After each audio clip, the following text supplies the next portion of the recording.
I'm Graham, this is Man v Film. I recently saw Insurgent, which is the sequel to Divergent, and starring pretty much all the same cast from the original are back again. Insurgent begins 3 days after the aftermath of Divergent, when Eric and his army of dauntless drones are searching through the aftermath of Abnegation, looking for some sort of box that has been hidden by Triss's parents. This box was left by the founders of the whole community, and it holds a secret to their future. Triss, Caleb, Four and Peter are on the run, and they're hiding out with Amity at the start. Very quickly, Eric and his band of not so many men arrive to cause chaos and chase our heroes into the wilderness, but they run straight into the arms of Factionless.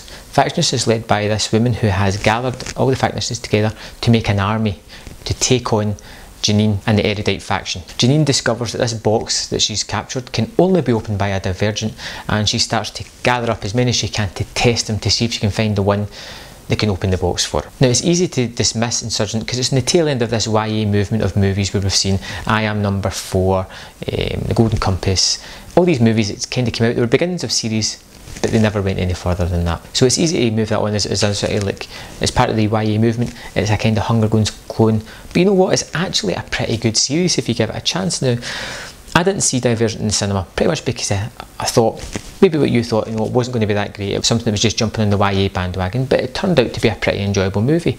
It wasn't fantastic, but it wasn't as dire as it was made out to be. It was some fun to be had with it, and it was an interesting tale. I was looking forward to the sequel. One of the best things about Insurgent is the world building faction of it. You know, you've got these different groups and it's great, but that when you see the big landscape shots of Chicago, walled in and the buildings decaying, there's some fancy new buildings built up throughout the ruins, it looks amazing. It's a really interesting image, and I love these long shots as it shows you all this. But you can also see where the factions live and how they've designed their areas around what the core ethos of that faction is, and it's quite interesting to see the various architecture in amongst all the ruins. One of the things I like about this series that you don't really get in other ones is major characters die, and it's not as if you kind of half expect them to come back later on, because you love the growing movies, you kind of learn that major characters don't really die, not that often. It's not a done thing. So people die and you're like, oh, they're coming back at some point, but no, they're dead. This series has the gumption to just kill off major players, and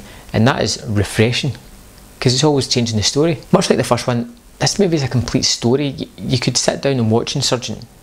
Now, it's been a couple of years since I've seen Divergent, and I couldn't remember too much about it, but you can pick up what happened just by watching a second movie, and it finishes, it has an actual ending.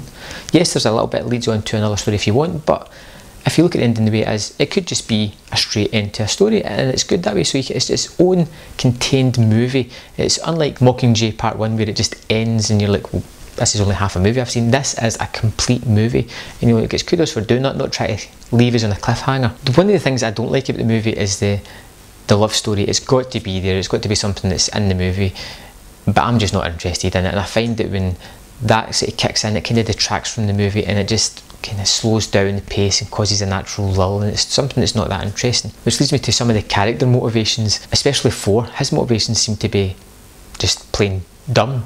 At one point he's with this army that's good to go, just waiting on his word because they want a leader, and he's the leader that they're going to have. They're just waiting on his word to attack. But no, he just leaves the army and he just decides he's going to attack the Erudite headquarters himself. You know how that's going to turn out. The special effects in this movie are tremendous. They look fantastic. It looks as if more money's been spent on it than it actually has. It's a 110 million budget, but it looks as if it's bigger than that.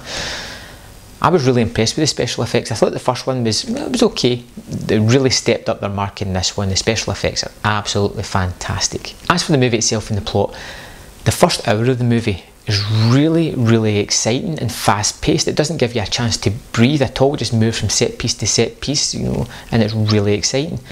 Then they start to instigate a wee bit more of the plot in the second hour, the love story, and that kind of drags it down for a little bit before it finishes off in a high point again with some intense action sequences which are really enjoyable. Shailene Woodley is great as an ass kicker. She looks like a petite woman, but she looks like she could kick your ass. When she's in a fight, you're pretty sure she's going to do some damage to somebody. This girl can kick ass. Overall, Insurgent is a good sequel and a great movie on its own. Yes, it follows overused tropes and it tries to manipulate in certain scenes, but I didn't really mind that because, you go to the movies to be manipulated, that's why you go there. Some of it's a bit overhanded and, in your face, but at the end it's still an enjoyable movie. The action is thrilling, the story is interesting, and it's something that I want to see continue. I would like to see what happens next. This ups everything about the first movie. This really builds on the first movie and really makes it into a franchise. This is the sort of key part of the movie, the key part of the franchise. It's just going to hook you for the next 2 movies that's coming out. Now I'm looking forward to the third one because I have no idea where this story is going to go, but it's something that I'm really interested in. I want to see. Insurgent took me by surprise. I didn't expect it to be as good as it is, and I know there's a lot of people out there hating on it. Personally, I liked it, and I'm going to give it a 4 out of 5. That's right, 4 out of 5. I think you should check this out. If you haven't seen the first one, you could probably get away with not seeing it and pick up the story fair enough, but you should really try and check out the first one as well. You'll probably be surprised. See you next time in Man v Film.